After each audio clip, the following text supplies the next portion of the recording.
Hello everyone, welcome to Minute Coding with Miguel Parada. Today we're going to talk about the web developer tool known as Responsive Design Mode. You can Control-Shift-M on Firefox for the shortcut on that one too. Now what this mode does is it allows you to get a mobile view on how the website might look on a mobile screen. You can see the numbers at the top right there changing, and also you can see that this website is not really optimized for mobile. It doesn't scale correctly.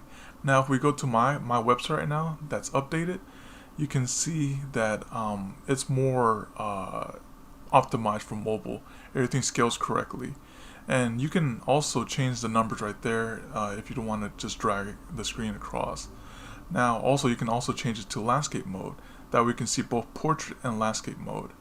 And the last feature I wanted to talk about here is that you can actually have it change to touchscreen. You click on that button, it will behave like a touchscreen if you drag your mouse. That's all for today. Thank you for watching.